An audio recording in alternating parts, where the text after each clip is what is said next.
Now, last night, you'll recall, I showed you footage from a street fight on Saturday out the front of one of the main pubs on the main drag of Alice Springs.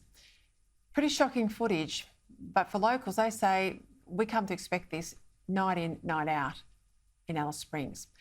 Joining me now is the woman who filmed that footage, a former nurse, now local business operator, Rachel Hale. She approached us as we were filming on Sunday and said, have a look at this. She gave the footage to my cameraman and we put it to air. Rachel, thank you for joining me tonight on Credlin. I've got to ask you, when you were filming that, did you find it extraordinary? Was this the sort of activity you hadn't seen before? That's why you put your camera on it. And how safe did you feel? I have seen it boiling for the last 3 to 4 weeks. It's been escalating. I wasn't at all prepared to see that, no. I wouldn't have stayed there otherwise. I was terrified. I was frightened for my life for the first time in my life. There were so many children on the streets and they were just filled with hatred. And as we've spoken about before, not one of these kids were intoxicated. They were just filled with hate. And it was like a sport for them to taunt anyone in the firing line. It didn't matter who you were, what colour you were. It was just, if they're in the firing line, it's such an incredibly dangerous situation. Now, you're no shrinking violet. You've worked in the prison system. You've been a nurse for 14 years. You've been on the front line in a lot of these Aboriginal communities. Give us a sense. You've been inside the system. What have you seen? I've seen things that will haunt me forever. And I'm not alone. All of my colleagues see the same thing on a daily basis.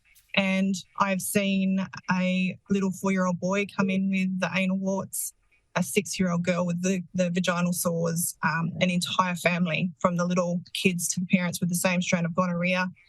I've had a colleague speak about when they had a call out to a local community in town here in Darwin that they saw a man raping an 8-year-old girl and he had covered her entire lower part of her body with butter. And the girl was not crying, she wasn't moving, she wasn't screaming. It was just normal behaviour for her. And this is what happens in some of these town camps and remote communities here in Darwin, definitely down in Alice Springs. And as we've all been saying now today, this is why these kids are out in the street, because they do not feel safe at home. So what happens when you see that as a medical person? We know that there's mandatory reporting, Rachel. I mean, I'm holding myself together because I find this harrowing.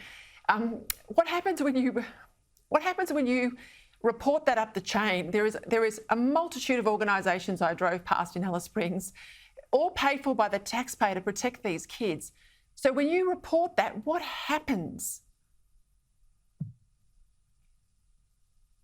You do the right thing and you report it and you see it and it's horrific. And you have to take that home to your own family and your own children. And once you report it, it's out of your hands and you never know where it goes. And the police do the best that they can. It's just there's not enough resources. And some of these people are just lost. They're unidentifiable and victims will not come forward. And let me just say, if things were working as they were now with all the government agencies trying to tackle this problem, we wouldn't be here. It's not working. We need to all come together now and stop this all of this political jostling and the narcissism that I'm seeing from our political leaders just trying to secure votes and their next term and their social platforms or their political platforms is disgusting. Please just stop. It's about these kids. It's about the poor people of Alice Springs. They had a town meeting yesterday and 3,500 people attended out of a town of 26,000. That's a cry for help if I've ever seen one. And there was a report today that they selectively picked 3 people to interview and labelled the entire group of 3,500 people as white supremacists. What are we doing? Those people are in pain. Those people are frightened for their lives and they are trying to come up with solutions to tackle this problem because no one else will. And whatever's happening now, it's not working and they get labelled white supremacists. How do these people sleep at night? It's disgusting.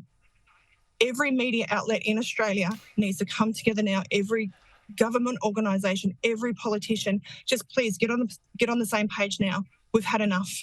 It's not about you. It's about Alice Springs. It's about these kids. It's about Northern Australia. It's about every single community. Please. Rachel, you are an incredibly articulate voice. I can't imagine the things you've seen. Thank you for joining me tonight. Thank you.